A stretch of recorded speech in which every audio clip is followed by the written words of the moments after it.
आणि अक्षरशः 3 दिवस तिनं अन्नाचा थेंब सुद्धा ग्रहण केला नाही बरं का, 3 दिवस. आणि जे आदिलशहाचं शाही तख्त होतं ते तख्त सुद्धा पांघरून घेण्यात आलं, पांघरून टाकलं. नगारे नौबती सगळ्या बंद करून टाकल्या. इतका शोक झाला. बंद पाळला, बंद. लॉकडाऊन, आपण कोरोनात लॉकडाऊन पाळतो तसा लॉकडाऊन त्यांनी सुद्धा पाळला होता बरं का. लॉकडाऊन मध्ये नाही का आपण घराच्या बाहेर निघायचं नाही, तसं तिने एका खोलीत डांबून घेतलं. आणि विजापूर, अहो अफजल खानाला मारल्यानंतर मराठ्यांनी इतक्या प्रचंड मोहिमा काढल्या तुम्हाला सांगतो. आदिलशाही दरबार घाबरून गेला. त्यांना आता वाटलं आदिलशाही महिनाभरात संपती का काय. धडाधड धडाधड राजांकडून एक शिकण्यासारखं आहे की यश मिळाल्यानंतर यशाला लागून अनेक यश त्याच्या पाठीमागे असतात, पण ते आपण ओळखले पाहिजे. आपण काय करतो,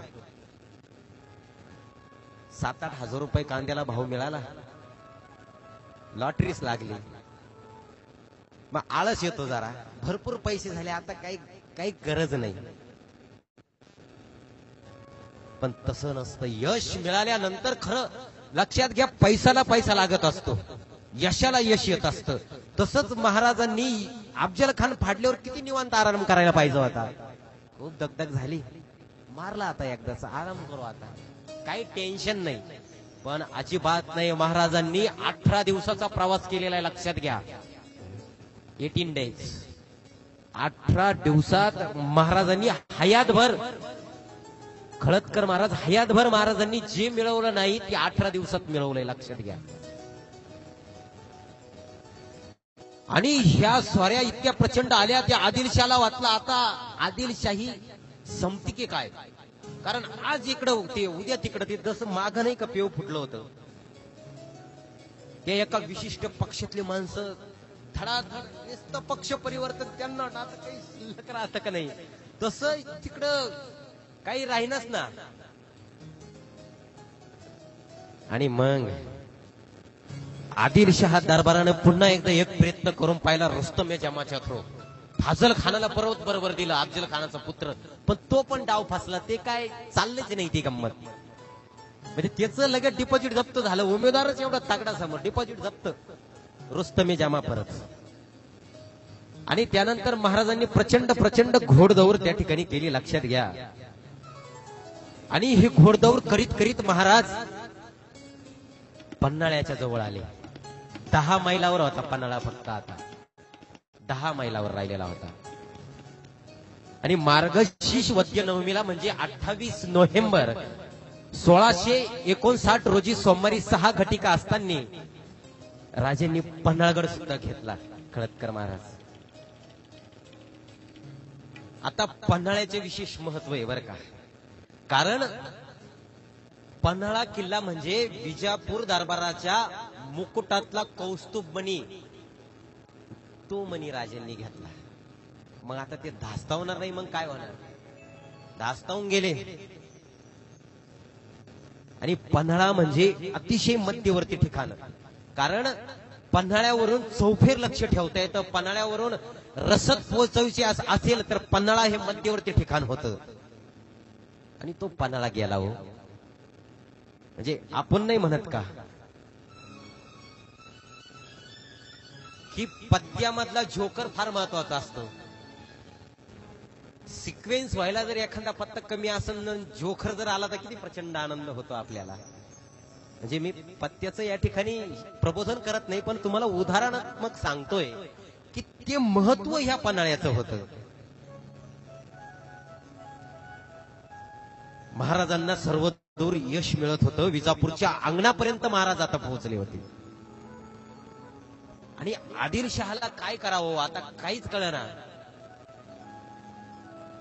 आणि म्हणतात ना, अंधाऱ्या खोलीत एखाद्याने दिवा पेटवावी, वात लावावी, आणि ती अंधारी खोली प्रकाशमान व्हावी.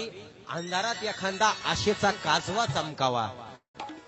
तसं एक गोष्ट घडली, दैवानीच ती गोष्ट घडली. महाराजांना कसं रोखावं आदिलशहा बडी बेगम साहेबीन विचार करत होता आणि त्या सरशी तुंगभद्रेच्या काठी असलेल्या किल्ले महमूदनूर उर्फ कर्नूलचा सरदार, बंडखोर सरदार होता तो सिद्दी जोहर.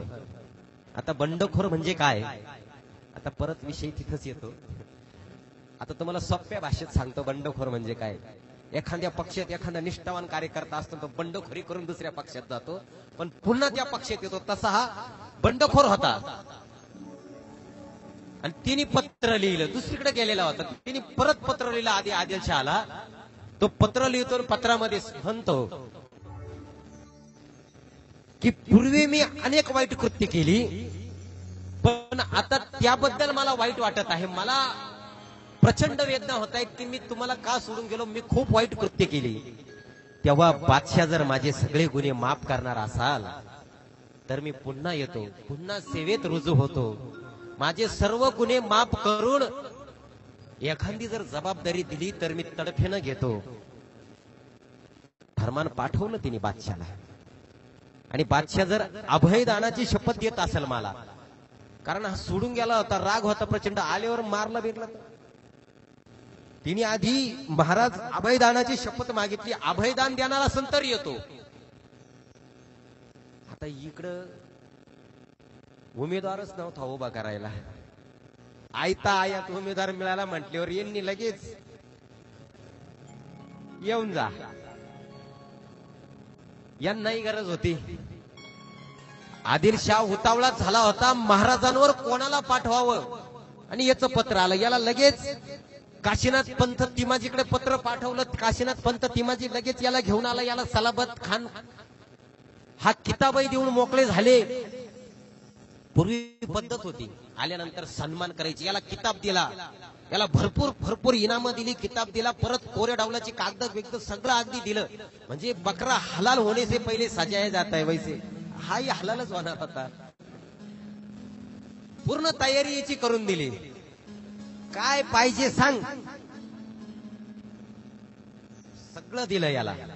लष्कर दिलं, लष्कराचा परत लक्षात घ्या, वाई परगण्याचा परत याला सुभेदार केला. जसं अफजल खानाला परगण्याचा सुभेदार, याला परत सुभेदार पद दिलं, कोरी डौलं दिली, तयार केले याला. 16 ते 20 हजार घोडदळ दिलं, 35 ते 40 हजार पायदळ दिलं आणि प्रचंड सेना दिली. आणि हा निघाला महाराजांवर स्वारी करायला. ह्या वेळेस लक्षात घ्या, हा आला होता प्रचंड फौज फाटा घेऊन. महाराजांचं फक्त महाराज मोहिमेत गुंतलेले होते. एक एक एक एक एक एक सुभा जिंकत चालले महाराज.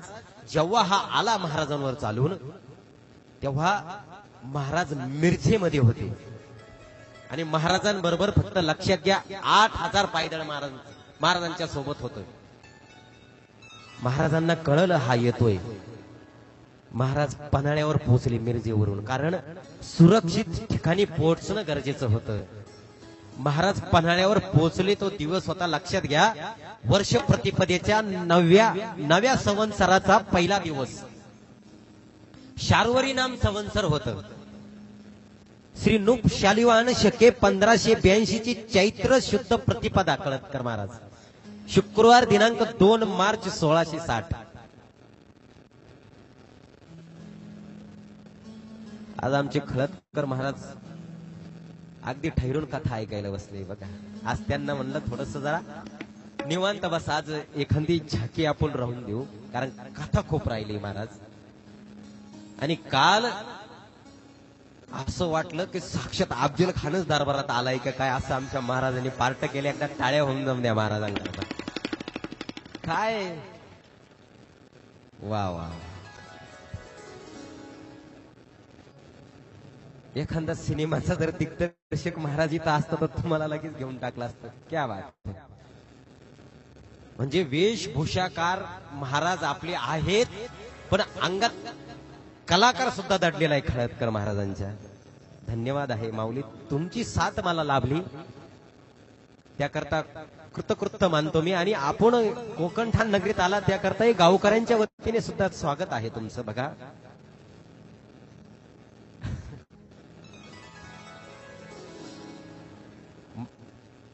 दुसरं वर्ष आहे. वा क्या बात आहे. म्हणजे कोकण ठाण गाव महाराज इतकं प्रेम करणार आहे, एकदा माणूस आला की त्याला सोडत नाही. तुमचं दुसरं वर्ष आहे, माझं आता पहिलंही बघू.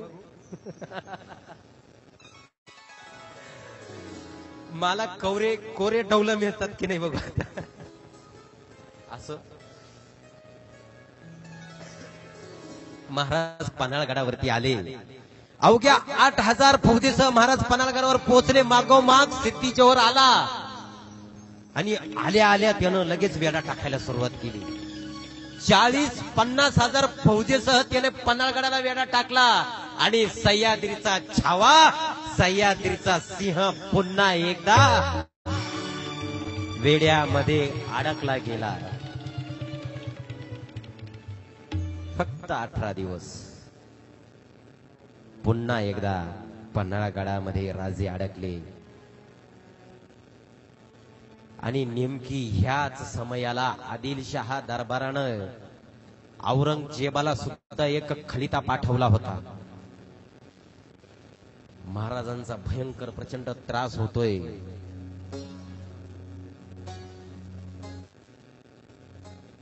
खलिता पाठवलेला होता आधी की महाराजांचा त्रास होतोय, तुम्ही सुद्धा काहीतरी लक्ष घाला. आणि मग ते औरंगजेबाला पोहोचलेला होता तो खलिता. मग औरंगजेब शांत बसून तो औरंगजेब कसा? त्या औरंगजेबानं सुद्धा महाराजांना डुंबवायचा, महाराजांना संपवायचा विडाच उचलला. त्यानं पण शाहिस्ते खान पाठवला. म्हणजे बघा आता महाराज अडकले पन्हाळगडाच्या वेड्यामध्ये आणि त्या आलमगीर औरंगजेब बादशाहनं सुद्धा शाहिस्ते खानाला पाठवलं, निरोप पाठवला. शाहिस्ते खान औरंगाबादला होता त्या समयाला. त्या वेळेस 77,000 घोडदळ बरोबर घेतलं त्या शाहिस्ते खानानं. 400 भांडती हत्ती घेतले, अगणित उंट प्रचंड तोफखाना, हिरे मोती माणिक मोती प्रचंड दौलत घेऊन तो स्वराज्य बुडवायला शाहिस्ते खान सुद्धा निघाला.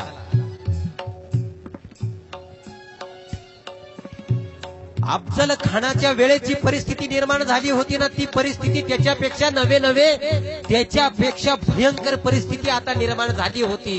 महाराज पन्हाळ्याच्या वेळेमध्ये अडकले, पण स्वराज्य बुडवायला प्रचंड फौजफाटा घेऊन दिल्ली दरबाराचा तो सरदार शाहिस्ते खान स्वराज्यात घुसतोय. काय करावं महाराजांनी? किती संकट.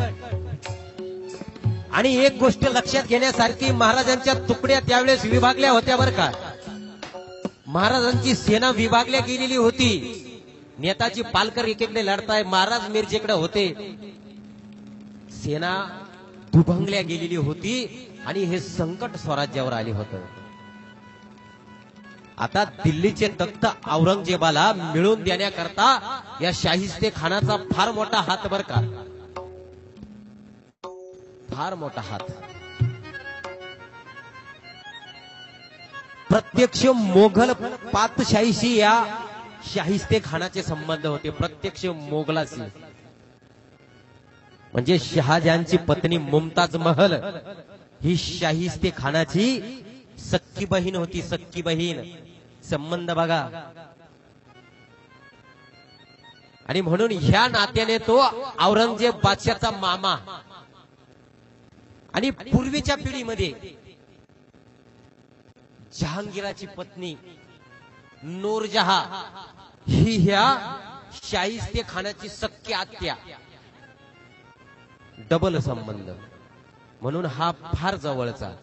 नवे दुसरा पातशाह था. आणि ह्या शाहिस्ते खानाचं नाव होतं, संपूर्ण नाव हा शाहिस्ते खानाचं ऐका. दुर्लभ नाव आहे. एका श्लोकामध्ये शिवभारताच्या ते नाव आलेलं आहे. नाव ऐकायला मिळत नाही शाहिस्ते खानाचा सहजासहज. कान बारीक देऊन ऐका. शाहिस्ते खानाचं नाव होतं अमीर उल उमरराव नवाब बहादूर मिर्झा अबू तालिब उर्फ शाहिस्ते खान. भलं मोठं नाव. आता याच्यात बाप कोणता, आजा कोणता, आड नाव काय, डोकं चालू नका तुम्ही. त्याच नाव होतं अमीर उल उमरराव नवाब बहादूर मिर्झा अबू तालिब म्हणजे शाहिस्ते खान.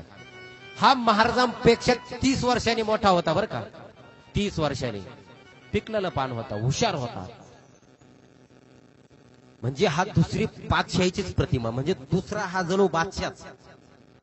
77,000 घोडदळ, हत्ती घोडे, उंट तोफखाना, भांडती हत्ती घेऊन हा निघाला शाहिस्ते खान. आणि याचा पहिला मुक्काम पडला भोन गाव यांनी व्यापून टाकले. आणि विशेष म्हणजे बघा, हा 32 कोटीचा खजिना घेऊन निघाला. किती? 32 कोटी. लाख नाही, 32 कोटी. त्यावेळेस 32 कोटी ऐकले तरी चक्कर येईल आपल्याला महाराज. म्हणजे समृद्धीत सुद्धा 10 एकर गेले तरी त्यांना 32 मिळाले नाही. एवढा 32 कोटीचा खजिना घेऊन हा निघाला होता. प्रचंड तयारी. आणि शाहिस्ता खान औरंगाबादवरून निघाला. त्यावेळीची तारीख होती. तारीख आहे का? मुस्लिम तारीख सुद्धा उपलब्ध आहे बरं का आपल्याकडे. ती सुद्धा तुम्हाला सांगतो. 25 जमादिलावर. काय आपल्या चैत्र वैशाख ज्येष्ठ आषाढ त्यांच्याकडे तारीख होती 25 जमादिलावर जुलूस 2 म्हणजे 28 जानेवारी 1660 आणि 19 फेब्रुवारी 1660 ला तो अहमदनगर आपल्या जिल्ह्यात आला. अहमदनगरला 25 फेब्रुवारीला नगरहून तिने कूच केली. नगरहून निघाला तो 25 ला. आणि रजबच्या 1 तारखेस म्हणजे 3 मार्च 1660 रोजी तो स्वराज्यात दौंड गावाजवळील सोनेवाडी गावात आला. आजही आहे. आता हायवे तिथं जबरदस्त हायवे झाला. 120च्या स्पीडनं गाडी चालती महाराज. आपल्या कथेला यायच्या 2 दिवस आधी उमरजला कीर्तन होतं. नाना रात्री निघालो. हायवे एकदम भारी. मोरगावच्या फाटीवरून मधून आम्हाला घुसायचं होतं इकडं याच्या नीरा मार्गे. हायवे इतका भारी लागला. डायरेक्ट मार्तंड मल्हार गडापाशीच रोड भारी. तिकडून परत उलट दौंड. तेव्हा ते सोनेवाडी रात्री चहा प्यायला थांबलो होतो सोनेवाडी गावाला. हे सोनेवाडी मध्ये तो आला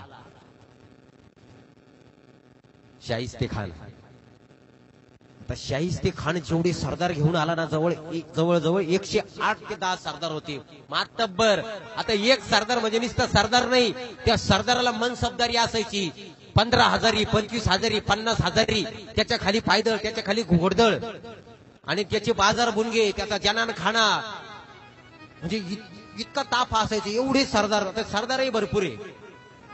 पण आज आपल्याला कथा भरपूर असल्यामुळं आता थोडा बारीक बारीक गोष्टीला आपण थोडासा स्वल्पविराम टाकू. ते सरदाराचे सुद्धा नाव आहे. शमस खान पठाण, नामदार खान, गयाबुद्दीन, फारे कठाणे, बुद्दीने, काय त्यांचे विचित्र नाव असतात. असे भरपूर सरदार घेऊन तो आला. शिरवरचा सुभाळ मंगळ त्याने काबीज केला. 5 एप्रिल 1660 रोजी शाहिस्ते खान बारामतीला आला. बारामती, आजची बारामतीला आला. इंदापूर सुद्धा खानानं घेतलं आणि शाहिस्ते खानानं प्रवेश केला.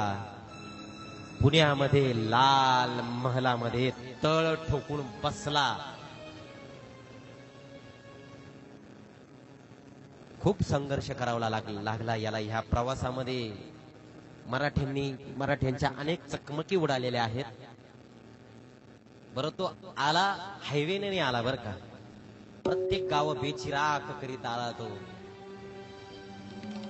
शेतकऱ्यांचे पिकाचा चुराडा केला. आता हे काय 10-12 नव्हते, 77,000 घोडदळ. बघा किती रोड लागणार. म्हणजे आपल्या कोकण ठाण भेट असं चालायचं ते सैन्य. किती चुराडा करीत असेल कल्पनेच्या बाहेर. आणि इकडे महाराज वेढ्यामध्ये अडकून बसले. शाहिस्ते खान पुण्यात लाल महालात येऊन बसला नागोबा सारखा वेटोळं घालून. आता लाल महल हा राजांचाच पुण्यात आला, जवळ आला, पण राजे इकडे अडकून बसले. जोहरनं पन्हाळ्याला पक्का वेडा आवडला. जसं एखादा आजगरानं जर सावध जर घेतलं ना, तो त्याला आधी वेटोळा घालून पूर्ण त्याला पॅक पॅक आवडतो आणि मग ती शिकार फिरतो. तसं सिद्धी जोहरनं पन्हाळ्याला वेडा दिला. स्वतः फाजल खान रुस्तम जमा यांनी आपल्या घोडदळासह पूर्वेच्या बाजूने पन्हाळ्याला वेढा दिला. बडे खान सुद्धा आपल्या पायदळासह त्यांच्या बरोबर होता. पश्चिमेकडून पूर्वेची बाजू आवडली, पश्चिमेकडून कोण? सादत खान, मुसे खान, बाजी घोरपडे, भाई खान, पिंड नाईक बंदुका घेऊन, बंदुका होत्या त्यांच्याकडे. उर्वरित सैन्य दक्षिणोत्तर छोट्या छोट्या चकमकी उडत होत्या. पन्हाळा अगदी मजबूत गड बर का. एकदा गेलात तर जा पन्हाळ्यावरती. मजबूत गड पन्हाळा. पन्हाळ्यावर जर तुम्ही गेलात तर सुरुवातीलाच तुम्हाला शिवा काशीदांचं मोठा पुतळा, मोठं स्मारक तुम्हाला बघायला मिळेल. वरती बाजी प्रभू देशपांडे. आता पन्हाळगडाला वेढा दिला. चकमकी उडत होत्या, पण पन्हाळा अगदी मजबूत गड असल्या कारणानं जोहरची मात्रा अजिबात चालना बर का. मात्रा चालना जोहरची. आता पन्हाळ्यावर परिमाणकारक मारा करण्याकरता त्या जोहरला तोफींची गरज होती. तोफा, कारण वेढा लावला, पण तिथपर्यंत आता मराठी काही पोहोचून देणार होते का? तोफीची गरज होती मारा उडवायला. आता तोफा होत्या राजापूरच्या इंग्रजांजवळ, आणि त्या राजापूरच्या इंग्रजांच्या वखरीचा प्रमुख होता हेनरी रिव्हिंग्टन. नाव ऐकलेलं असेल किंवा नसेल, त्या इंग्रज अधिकाऱ्याचं नाव होतं हेनरी रिव्हिंग्टन. अत्यंत धूर्तबर का, लोभी. आता इंग्रज होतेच तसे. अफजल खानाच्या गलबताच्या प्रकरणाच्या टायमाला हा महाराजांना आडवा आला होता. म्हणून महाराजांनी काय केलं होतं, याची माणसं पकडली होती आणि ते माणसं सोडून घेण्याकरता याच्याकडून कागदावर लिहून घेतलं होतं महाराजांनी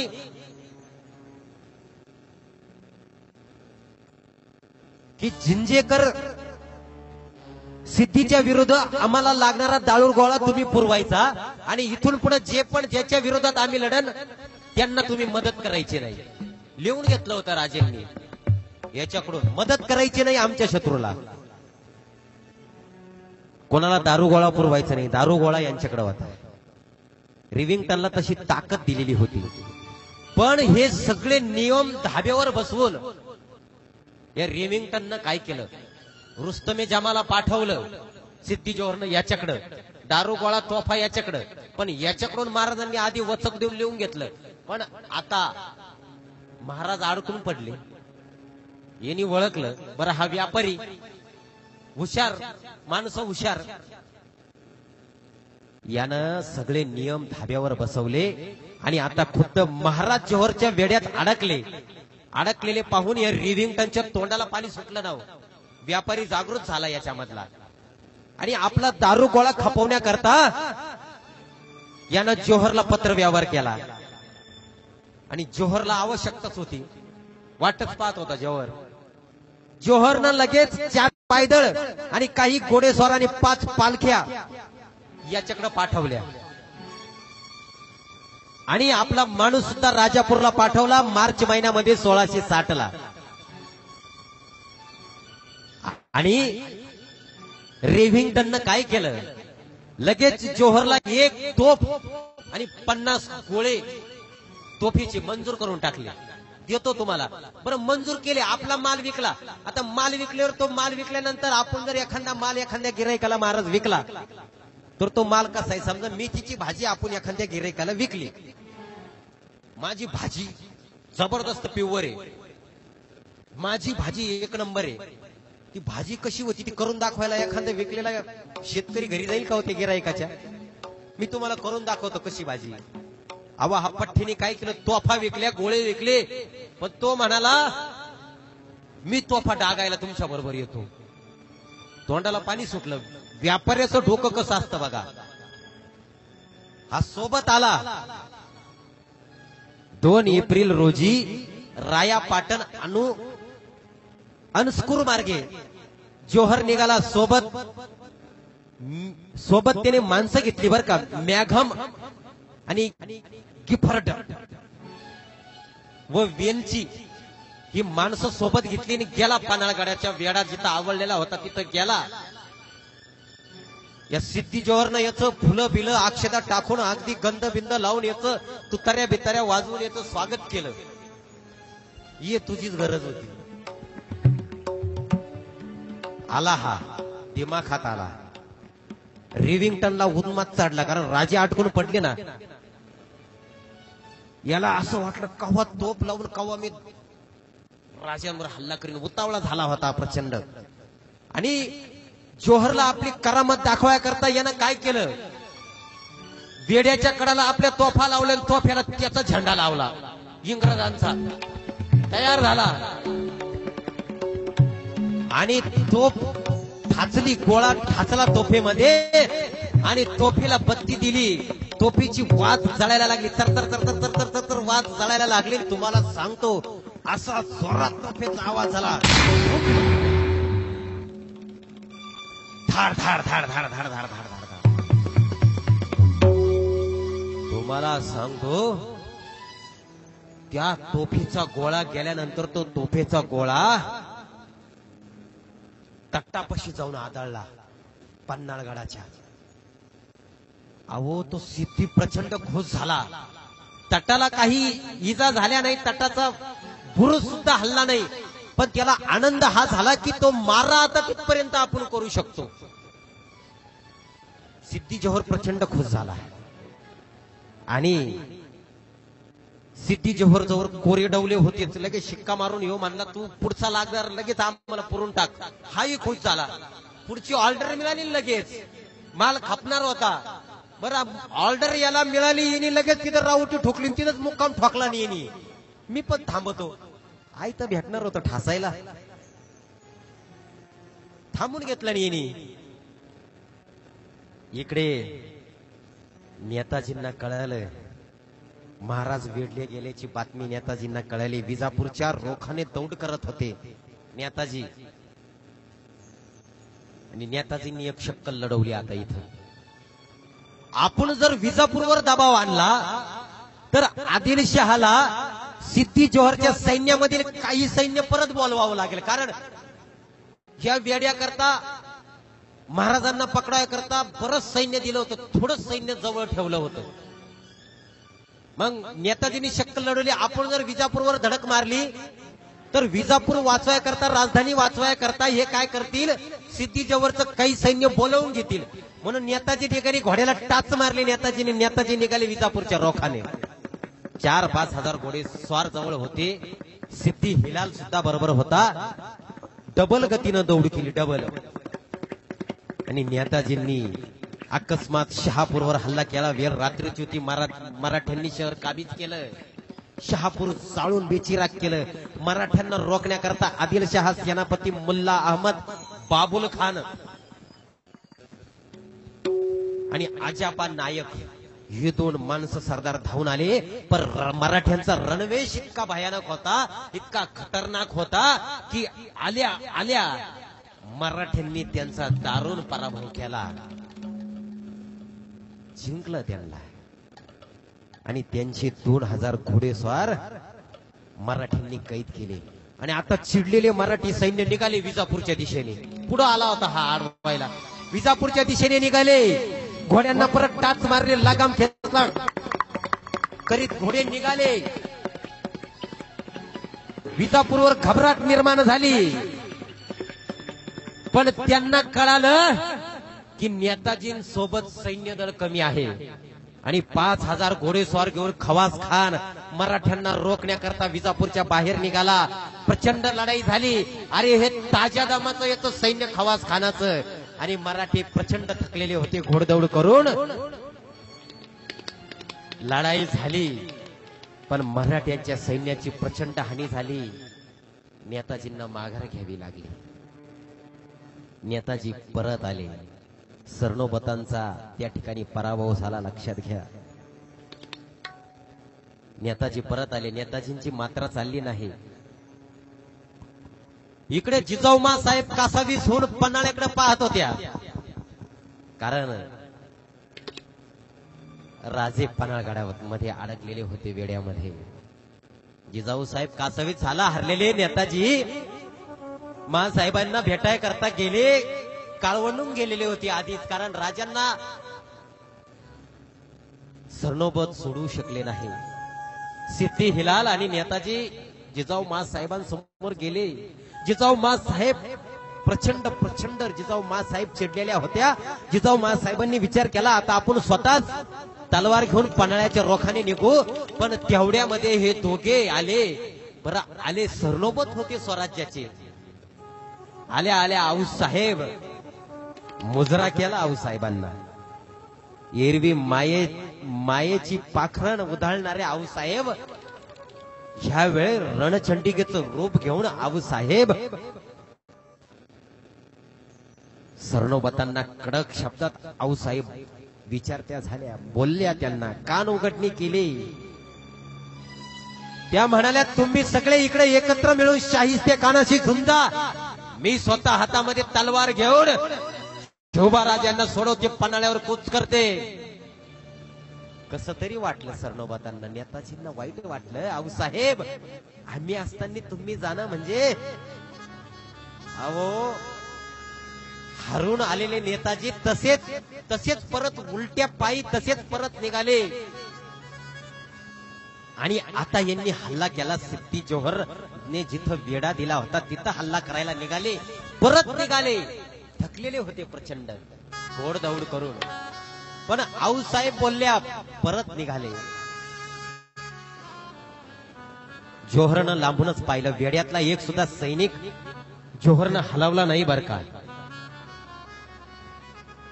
राखीव फौज पाठवली आहे ना, राखीव फौज नेताजींवर.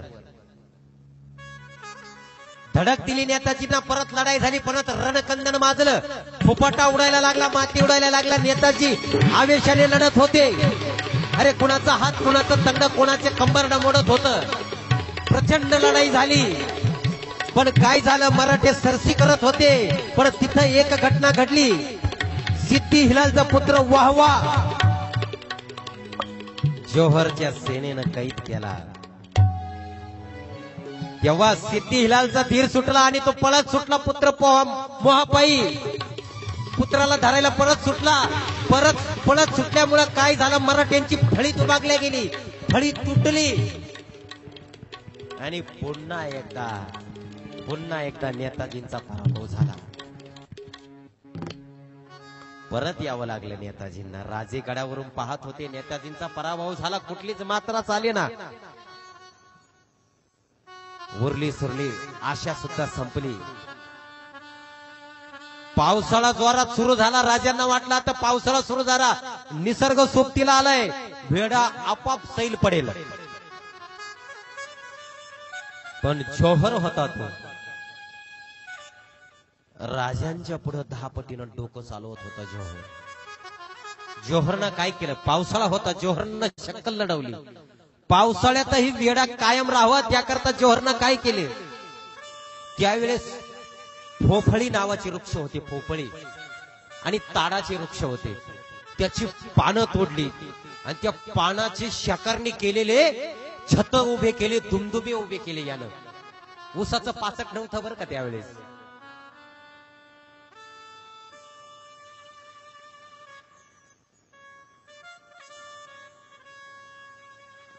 आणि ते उभे करून त्यानं वेढा कायम ठेवला. इकडे शाहिस्ते खान पुण्यातून 1 महिना झाला आणि वतनाच्या आशेनं बरेच मंडळी, आता काही देशमुखांना वाटलं, वतनदारांना वाटलं आता राजा पन्हाळ्यात अडकलाय, शाहिस्ते खान पुण्यात घुसलाय, आपली पोळी आपण भाजून घेऊ. एखादा माणूस जर संकटात सापडला ना महाराज, बाकीची माणसं पिसळलेल्या कुत्र्यासारखी तुटून पडतात बर का. संधीचं सोनं कसं होईल ते बघतात. या बाकीच्यांनी तसंच केलं. शाहिस्ते खान सुद्धा शांत बसेल तो शाहिस्ते खान कसा शाहिस्ते खानानं डोकं चालवलं. चाकांचा भुईकोट शाहिस्ते खानाला जिंकून घ्यायचा होता. कारण चाकांचा भुईकोट मध्यवर्ती ठिकाणी होता. रसद मिळवण्याकरता चाकांचा भुईकोट शाहिस्ते खानाला हवा होता. देवाण घेवाण करण्याकरता चाकण हा मध्यवर्ती ठिकाण. आतापर्यंत प्रत्येक ठाणे शाहिस्ते खानाला चुटकी सरशी मिळत गेले होते. अडवायला कोणी नव्हतं. सेनापती इकडं गुंतले, राजे इकडं गुंतले, प्रतिकार करायला कोणी नाही म्हणून त्याला प्रत्येक गडी प्रत्येक किल्ला चुटकी सरशी भेटत गेला. इकडे चाकण जिंकायला आता हा स्वतः शाहिस्ते खान निघाला. स्वतः त्याला वाटलं आता बरेच दिवस आराम केला, चरबी चढली, जरा उतरून येऊ. त्याला वाटलं गेले गेले लगेच घेऊन टाकू. कारण प्रत्येक गडी प्रत्येक किल्ला त्याला न लढता मिळत होता. शाहिस्ते खानाला वाटलं असं जाऊन असं चाकण घेऊ. त्याप्रमाणे 29 जून 1660 रोजी वार होता, गुरुवार. चाकणला आला शाहिस्ते खान. तिथी होती ज्येष्ठ वद्य नवमी, शके 1582 ची शार्वरी. नाम संवत्सर होत. आता हा चाकणचा भुईकोट किल्ला होता बर का. किल्ल्याचे प्रकार आहे बर का. तुम्ही कधी किल्ले फिरायला गेलेत ना, किल्ल्याचे प्रकार आहे. भुईकोट किल्ला म्हणजे जमिनीला लगत असणारे किल्ले. गिरिदुर्ग उंच असणारे, समुद्र सपाटीपासून उंच असणारे गिरिदुर्ग. गड्या वेगळ्या. पुढे सांगणार आहे मी तुम्हाला किल्ले बघण्याचे प्रकार, किल्ले कसे बघावे, कोणकोणत्या प्रकारचे किल्ले. किल्ल्यांचे सुद्धा प्रकार आहे. आरामाचे किल्ले वेगळे, विश्राम करायचे किल्ले वेगळे, राणीवास्याचे किल्ले वेगळे. मोहिमा चालत असताना ह्या किल्ल्याहून त्या किल्ल्याला जाण्याकरता सरदारांना रसद पुरवणारे किल्ले वेगळे, आराम करणारे किल्ले वेगळे, निरोप देणारे किल्ले वेगळे. निरोप देण्याकरता सुद्धा किल्ले असायचे, गंजी पेटवल्या जायच्या. निरोप देणारे किल्ले वेगळे. महाराजांनी सुरतीची लूट केल्यानंतर विश्रामगरावर पट्टा किल्ला, तिथं विश्राम केला होता. विश्राम करणारे सुद्धा किल्ले वेगवेगळे. लढाऊ किल्ल्यावर विश्राम केला नव्हता जात, कारण ती व्यवस्था वेगवेगळ्या प्रकारची असायची. तिथं फक्त तकत बैठे राम म्हणजे बंदूक ठाचून तयार, तिथं आराम करून जमन का. खोल्या वेगवेगळ्या असतात ना. प्रत्येक पाहुण्याला आल्यावर बसायची खोली वेगळी, आपली खोली सेपरेट, स्वयंपाकाची वेगळी, मधल्या जाऊबाईची वेगळी, लहानीची वेगळी, म्हातारीचं शेजारी पात्रा, नाही तर कोपी शेकरियल, म्हणजे प्रत्येकाचं वेगवेगळं असतं. तसे हे डिपार्टमेंट वेगवेगळं असतं. मुक्कामी जावई आला तर जावयाला separate, western toilet, bathroom attach, वेगळी खोली असते. तसं चाकणचा किल्ला गरजेचा होता. गेला ना हा, स्वतः गेला. भुईकोट किल्ला मातीची गडी बर का एकदम. आताही तुम्ही बरंच पडलाय आता मातीची गडी. त्यावेळेस मातीनं केलेले किल्ले असायचे बर का. मातीनं. आता सिमेंट आलंय, अल्ट्राटेक, अंबुजा, भरपूर प्रकार आले सिमेंटचे. त्यावेळेस चुन्याचे घाणे. तुम्ही एखाद्या किल्ल्यावर जर खरतकर महाराज फिरायला गेलात, मोहिमेला जात असतो आम्ही, तेव्हा चुन्याचे घाणे असायचे. भला मोठा गोल वर्तुळाकार, त्याच्यात दगडाची, जशी आपले जाते कशी असतात दळायचे, तसं मोठं ते जातं. त्याच्यात एक दांडकं गुतावल्या जायचं, एक बैल त्याला फिरवायला, चुन्याची चुना. आणि आपण ते इडली बनवायला कोणतं ते टाकतं काय, नाही नाही नाही नाही,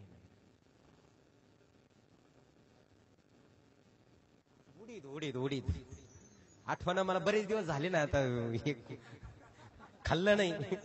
इडली इकडचाच प्रसाद चालू आहे तुमचा. तर ते इडली मध्ये टाकतो ना आपण उडीद, तर ती उडीद चिकटण्यासाठी फारच ताणतं. ते उडीद तुम्ही जर भिजवलं नाही तर ताणतं बघा, चिकट असतं. ते उडीद टाकल्या जायचं, चुना टाकल्या जायचं, कारण तो चिटकून धरतं. तो उडीद दळल्या जायचा, चुन्या दळल्या जायचा बैल हे करून. आणि गडावर तुम्ही गेला तर पांढऱ्या चुन्यावानी पांढऱ्या भीतीमध्ये टाकलेलं, सिमेंट नव्हतं पहिले. तर त्या तशा गड्या होत्या. त्या किल्ल्याचा आकार चौकोनी होता, त्या किल्ल्याचा आकार. आणि कोटाला फक्त 6 बुरुज होते, काहीच नाही, फक्त 6 बुरुज. बुरुज म्हणजे टेहाळणी करण्याकरता असलेले बुरुज. आणि त्या बुरुजावर तोफा असायच्या किंवा बंदुका असायच्या. त्या बुरुजावरून पाहायचे, लांबून कोणी आला की लगेच इकडे खबर जायची. बरं, तटबंदी फक्त 12 फूट, 12 फुटाची तटबंदी होती फक्त. आणि 45 फूट उंच. म्हणजे बघा किती छोटी गडी. म्हणजे हे का तुम्हाला मुद्देसूद सांगतोय मी, कारण हे लढायला आले तर मराठ्यांनी कसं किती छोटा पण कसे लढले बघा याच्यावर. 12 फूट रुंद, 45 फूट उंच. आणि कोटात फक्त 500 से 600 बंदी. बर का किती. आता ही लढाई आहे 500 विरुद्ध 20,000. करा मल्टिप्लाय. एक जण किती जणांच्या विरुद्ध लढत होता? 5 चोक 20, म्हणजे एक माणूस 4 जणांबरोबर लढत होता. बरोबर, गणित कच्चं आहे थोडं माझं. एक जण 4 जणांबरोबर लढत होता बरं का, 4. आता आपण एक जण आला का केव्हा पलटी देतो आपल्याला कळत नाही महाराज. एक जण 500 ते 600 बंदी फक्त. आणि या कोटाचं महत्व अतिशय होतं बरं का. कारण आता हा भुईकोट, पण हा किल्ला महत्वाचा असल्या कारणानं राजानं प्रचंड भांडता ठेवला होता. ठाचून दारू गोळे भरले होते याच्यामध्ये. 500-600 जण होते. आणि या किल्ल्याचे किल्लेदार होते फिरंगोजी नारसाळा. आला हा शाहिस्ते खान. बरं, हा यायच्या आधी आमच्या फिरंगोजी नारसाळांनी काय केलं माहिती का? हा यायच्या आधी कळलं हा येणारे. बाहेर निघाले मराठे, बाहेर निघाले. जेवढं लागल तेवढं अन्न धान्य, गहू तांदूळ सगळं गाडात आणलं बाहेरच्या शेतामधून. आणि उरलेलं पाणी नासून टाकलं, विहिरीतलं पाणी नासून टाकलं. आणि जेवढे पिकं होते बाकीचे उद्ध्वस्त सपाट जाळून टाकलं, पेटून टाकलं, संपून टाकलं, काहीच ठेवलं नाही. शक्कल बघा. म्हणजे हा येणार बिगर अन्या पाण्याचा मरणार. तयार मराठी एकदम तयार. मध्ये गहू तांदूळ ठाचून भरले तयार. शाहिस्ते खानाला 20,000ची फौज घेऊन आला, चाकणला आला. आल्या चाकणवर यानं हल्ला चढवला. आणि आल्या हल्ला चढवला. त्याला वाटलं एका सटक्यात किल्ला आपल्याला येणार, पण त्याचा अपेक्षा भंग झाला त्याचा. चाकणचे मराठे पळून गेले नाही. त्याला वाटलं आता पळून जातील. चाकणचे मराठे पळून गेले नाही. आतून कडवा प्रतिकार झाला. आणि मग याला आता नाईलाज झाला. याला आता चाकणला वेढा द्यावा लागला. उत्तरेच्या बाजूला शाहिस्ते खान स्वतः छावणी ठोकून बसला. जोडीला गिरधर कुंवर, बिरमदेव, त्र्यंबकजी भोसले, दावाजी, चारी बाजूने मोर्चे बांधणी केली. आता यानं पहिला दिवस गेला. काहीच फरक पडला नाही. 3 दिवस गेले, 4 दिवस गेले, 5 दिवस गेले. अहो किल्लाच येईना ना. त्याला वाटलं गेले घेऊ. अहो 4-5 दिवस गेले, किल्लाच येईना. मराठ्यांनी चिवट झुंज मांडली बरं का. चिवट झुंज, भयंकर चकमकी घडत होत्या.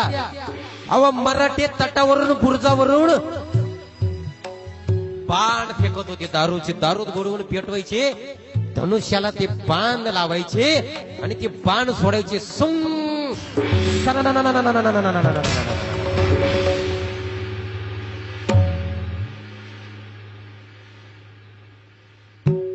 बाणाने वार करत होते. मराठ्यांनी विलक्षण झुंज मांडली. तोफांचा मारा करत होते. अहो मोगलांना एक पाऊल सुद्धा मराठी पुढे सरकून देईना.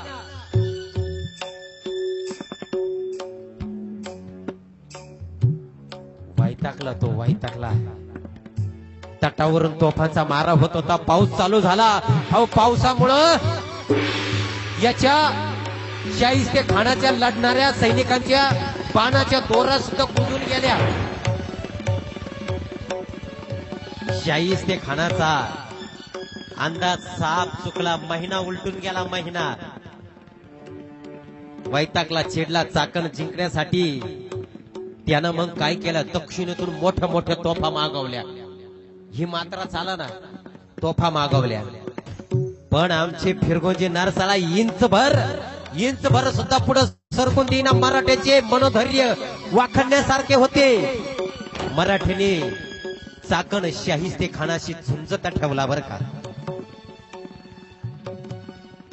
आणि इकडं राजगडावर आऊसाहेब चिंतेत होत्या. चाकणवर मराठी लढतायत. राजे अडकून पडले. राजे अडकून पडले. दिवसा मागून दिवस जात होते. चैत्र गेला, वैशाख उलटला, अधिक ज्येष्ठ गेला, निज मासही सरला. वेड्यातून राजे बाहेर पडायचे चिन्ह दिसना. त्यामुळे सगळ्यांच्या मनावर चिंतेचे सावट आले. आता काय करावं. महाराजांच्या शत्रूंची हिम्मत वाढू लागली. स्वराज्य भरडलं जाऊ लागलं. त्यामुळे पन्हाळ्याच्या वेड्यातून सुटका केल्याशिवाय महाराजांना आता पर्याय नव्हता. कारण शाहिस्ते खान आला, स्वराज्यात घुसला. इकडे सिद्धी जोहर. आणि महाराजांनी विचार केला, आता वेड्यातून बाहेर पडल्याशिवाय आता मी शाहिस्ते खानाला कोणी हरवू शकत नाही. मला किमान या वेड्यातून बाहेर पडावं लागणार. आता किती दिवस वेड्यात अडकून पडणार. राजांनी जासूसांना, गडावर असणाऱ्या जासूसांना बोलवलं. सगळ्यांना सांगितलं, आता मला आता तरी वाटतंय. मुस्सदींना बोलवलं, गडावरच्या जासूसांना बोलवलं, सगळ्यांना बोलवलं. सगळ्यांना राजांनी सांगितलं, लक्षात घ्या, मोगली सेनेचा प्रभाव बघता मोगलांना कोणी हरवल आता मला असं वाटत नाही. म्हणून आता मला बाहेर पडावं लागेल. काहीतरी हुन्नर चालावा लागणार आहे. मुस्सद्यांना विचारते झाले. यारांना सांगितलं, एक काम करा, गडावरती एखादा रस्ता शोधा. असा एखादा रस्ता. आता वेडा प्रचंड भयंकर आवडलेला होता, पण त्यातल्या त्यात एखादा मार्ग असा शोधा की तिथून निघता येईल. आणि त्र्यंबक भास्करांना सांगितलं, मी निघून जाणार आता, पण वेड्याची जबाबदारी आता तुमच्यावर आहे. गडाची जबाबदारी तुम्ही गड लावून धरा. प्रतिपदेला भेटीचा दिवस ठरला महाराजांचा आणि जोहरचा. लक्षात घ्या. आणि नेहमीप्रमाणे दुसरा दिवस उजडला. गडावर सगळ्यांना, वेड्यामध्ये जे जे माणसं होती त्यांच्यापर्यंत बातमी आता पोहोचली की शिवाजी राजा घाबरलाय. आता सिद्धीला भेटायला येतोय. तह होणार आता बहुतेक यांच्यामध्ये. त्यामुळे झालं काय, नवे तर महाराजांनी त्यांच्या माणसांनी ही बातमी प्रत्येकापर्यंत पोहोचवली. त्यामुळे झालं काय, वेडा जरासा ढिल्ला झाला. कारण वेडा आवडून बसलेल्या माणसांना कळालं की आता राजा येणार आहे. आता काय वेडा, आता ड्युटी आपली थोडी कमी झाली, जबाबदारी कमी झाली. त्यामुळे वेडा सैल झाला, थोडासा बेसावध झाला. आता महाराजांवर पन्हाळगडावर 8,000 पायदळ होतं. त्यापैकी 600 पायदळ सैनिक महाराजांनी स्वतःच्या बरोबर घ्यायचे ठरवले. त्यामध्ये हिरडस मावळ मधील बांदलांचे सरनोबत बाजीप्रभू देशपांडे महाराजांच्या सोबत जायचं ठरलं. रात्रीच्या पहिल्या पहरी निघायचं ठरलं. आता लक्षात घ्या, कान बारीक करून ऐका. महाराजांना आता जायचं होतं पन्हाळगडावरून विशाळगडाकडे. कुठं महाराजांनी ठरवलं, पन्हाळगडावरून महाराजांना विशाळगडाकडे जायचं. राजे पन्हाळगडावर आले. ती तारीख होती 2 मार्च 1660. किती? 2 मार्च 1660. आणि गड सोडणार होती ती तारीख होती 13 जुलै 1660. म्हणजे 134 दिवस राजेगडावर होते. पन्हाळगडावर 134, थोडे थिडके नाही, 134 दिवस राजेगडावर. हिशोब करायचा योजनेचा. 5 योजने अंतर होतं. कॅल्क्युलेशन करा, लिहून घ्या असेल तर. एक योजन खळदकर महाराज 5 योजने अंतर होतं. एक योजन म्हणजे 8 मैल. एक योजन म्हणजे 8 मैल. 5 योजने अंतर होतं. 8 गुणिले 5 40 मैल. आता आलो आपण मैलाच्या हिशोबावर. 5 योजने अंतर, 5 गुणिले 8 40 मैल. अंतर किती होतं आता? 40 मैल. आता 40 मैल म्हणजे किती किलोमीटर? 1 मैल म्हणजे 1.6 किलोमीटर. तुम्हाला सांगितले, करा परत गुणिले. क्या बात आहे. टाळ्या वाजवा एकदा. कोणी तोंडी केलं का मोबाईलवर केलं? शाबास, वारे क्रांती. चला, ती पण समय सूचकता त्या दिदीला सुचली, तिच्या करता एकदा टाळ्या होऊन जाऊ दे. 64 किलोमीटर अंतर. महाराजांना 64 किलोमीटर जायचं होतं. परत जायचं म्हणजे रस्ता एकदम गुळगुळीत. नाना, समृद्धीचा हायवे एकदम सोपा, 120 स्पीड. बरोबर ना? नाही ना. आता सिद्धीची नजर चुकून जायचं म्हटल्यावर रस्ता कसा निवडला असेल तुम्ही लक्षात घ्या, की ज्या रस्त्याकडे कोणाचं लक्ष नाही, आडवाट. बरं, त्या जंगलात वाघ, सिंह, श्वान, अजगर, दलदलीचा रस्ता. बरं, आता या मावळ्यांना जायचं म्हणजे या पायामध्ये चपला घालून चालणार नव्हते, कारण पाऊस चालू होता. पावसाळ्याचे दिवस होते, लक्षात घ्या. पावसाळ्यात किती चिखल होतं माता माऊलींनो. एक पाय घुसला का दुसरा काढायचा म्हणजे तो कुठून बसतो. आणि आपण जर स्लीपर चप्पल जर घालेला असेल ना, तो एक पाय कुठला का तो दुसरा काढायला गेला की ते बंद होतो. चप्पल तिनं सोडून द्यावी लागते. म्हणून चपला घालून चालणार नव्हतं, बुट घालून चालणार नव्हतं, पायी पायी जायचंय. बरं, आता पायी पायी जायचं म्हणजे काठी किती किती काठी घुसणार होते, विलक्षण. बरं, आता जायचं तर महाराजांनी एक योजना केली.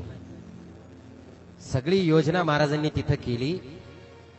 पण राजांना जायचं म्हटल्यावर महाराजांनी एक शक्कल लढवली.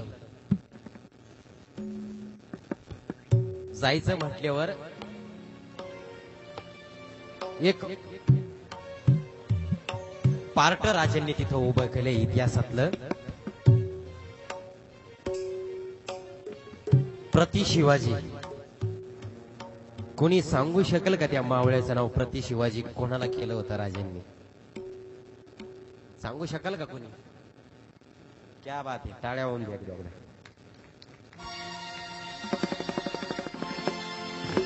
न्हावी समाजाचे होते, न्हावी समाजाचे. आमचे शिवा काशीदांना बोलवण्यात आलं, शिवा काशीदांना निरोप पाठवण्यात आला, शिवा काशीदांना पाचारण करण्यात आलं. आले शिवा काशीद राजांना भेटायला. राजांसमोर उभे राहिले शिवा काशीद. अरे शिवा, पालखी राज रस्त्याने काढणार होत, म्हणजे राजे पालखीत बसून जाणार होते. पण राजांनी इथं एक डोकं चालवलं. शिवाला सांगताय, शिवा आम्ही पहाऱ्यातून बाहेर पडताना 2 पालख्या काढणार आहोत आणि ती दुसरी पालखी राज रस्त्याने जाणारी म्हणजे सिद्धी जोहरला ती सापडणार आहे. आणि ती तिच्यामध्ये बसण्याकरता आम्हाला एक प्रति शिवाजी हवाय.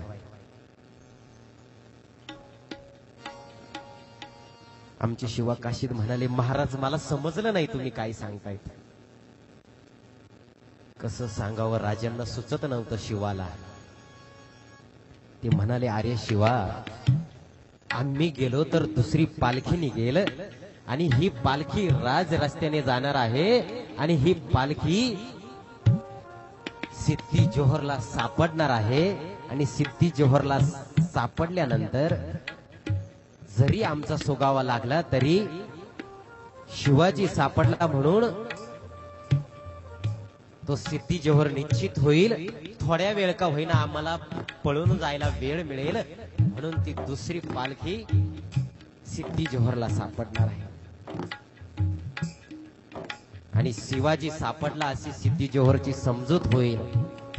आमचे शिवा काशीत लगे म्हणाले, राज मग आडलं कुठे? राज आडलं तरी कुठं? शिवानं विचारलं. भोळे होते बिचारे आमचे शिवा काशीत. शिवा काशीत म्हणाले, राज मग राजा आडलंय कुठं? दुसरा शिवाजी पाहिजे ना. राजे म्हणाले, अरे दुसरा शिवाजी पाहिजे, माझ्या चेहऱ्याशी मिळताच होता. मग आता शिवाच्या लक्षात आलं, कारण शिवाचा चेहरा राजांसारखाच होता. शिवा म्हणजे शिवाला फार आवडायचं. राजांसारखी दाढी वाढवली होती आमच्या शिवानी, राजांसारखे कर्णकुंडला घालायचे आमचे शिवा. शिवाच्या लक्षात आला आणि तो आनंदाने म्हणाला, राज अशी कामगिरी कोण सोडतय वय? राज अशी कामगिरी कोण सोडतय का? राज शिवा राजांच्याच उंचीचे होते. असं म्हणता क्षणी आमचे राजे म्हणाले, अरे शिवाजी होणं इतकं सोपं नाही रे, त्यामुळे आम्ही सुटून जाऊ, पण तू सुटणं मुश्किल, तू सुटणं कठीण, म्हणून आम्ही विचार करतोय जरा. असं म्हणतात आमच्या शिवा काशीदांनी राजांचं पाय धरलं. ते म्हणाले, महाराज, आई तुळजाभवानीची शपथ आहे तुम्हाला महाराज, आता विचार बदलू नका, आता विचार तुम्ही बदलू नका. राज तुम्ही आता विचार बदलू नका, द्या की कामगिरी. राज तुम्ही वाचाल तर लाख शिवा नावे काशीत जन्माला येतील. राज तुम्ही वाचाल तर लाख माझ्यासारखे लाख शिवा नावे काशीत जन्माला येतील. राज या शिवाच्या जीवाचं सोनं होईल. राज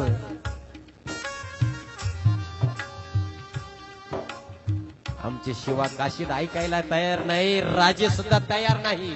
राजे तयार होईना, कारण राजांना माहित होत दुसऱ्या पालखीत शिवाला बसवणं म्हणजे मृत्यूच्या दाढीत पाठवणं. पण आमचे शिवा काशीत ऐकायला तयार नाही. शिवानी पाय धरले राजांचे. राज द्या की कामगिरी, राज जातो की.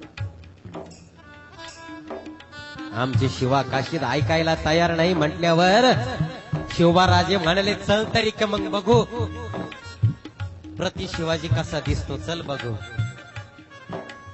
राजांनी आपले खास कपडे शिवाला घालण्याकरता दिले. आमच्या शिवानी ते राजांचे कपडे मस्तकावर लावले, दर्शन घेतलं. जरी बुंद अंगराखा अंगावर चढवला, चोळणा बांधला, आवळला, तुशेला आवळला कमरेला. टोप चढून शिवा उभे राहिले आणि राजांनी त्या टोपामध्ये, आमच्या शिवा काशीदांच्या टोपामध्ये मोत्याचा तुरा खोवला. आणि आपला राजा या जोड्याच्या जवळ उभे राहायची लायकी नाही माझी, आणि तुम्ही मला म्हणताय ते जोडे घाला. नाही ना राज, नको ना राज, माझी लायकी नाही व हे जोडे, हिची आब राख रे. राजांनी कानातला चौकडा काढला, शिवाच्या कानात चौकडा घातला.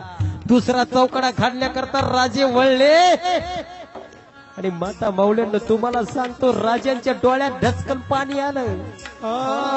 राजे ढसा रडायला लागले. राजांचं अवसान कळून गेलं. राजांनी आमच्या शिवा काशीदांना मिठी मारली आणि राजे रडायला लागले. तुम्हाला सांगतो, काय बोलावं, कसं बोलावं आमच्या राजांना सुचत नव्हतं. शिवा काशीदांचा खांदा ओला झाला. घट्ट मिठी मारली. मिठी राज सोडायला राजे तयार नाही. राजे म्हणाले शिवाला, अरे शिवा, ह्या करता आम्हाला राजेपणाचा तिटकारा वाटतो. ह्या करता अरे हर घडीला तुमच्यासारखे रत्न हर प्रसंगाला खर्ची घालावे लागतात. कशा करता हे राजे? पण अरे माझ्यासाठी मरण पत्करतात तुम्ही, आणि मी तुझ्या कानात कुंडला घालतोय. शिवानी राजांची मिठी सोडली, सुटका करून घेतली शिवानी. शिवा म्हणाले, राज, शिवा म्हणाले, राज, माणसं मेल्यानंतर रडणारे पुष्कळ असतात. राज, माणसं मेल्यानंतर रडणारे पुष्कळ असतात, पण जिवंतपणी रडणारे फार थोडे असतात. राज, फार थोडे असतात.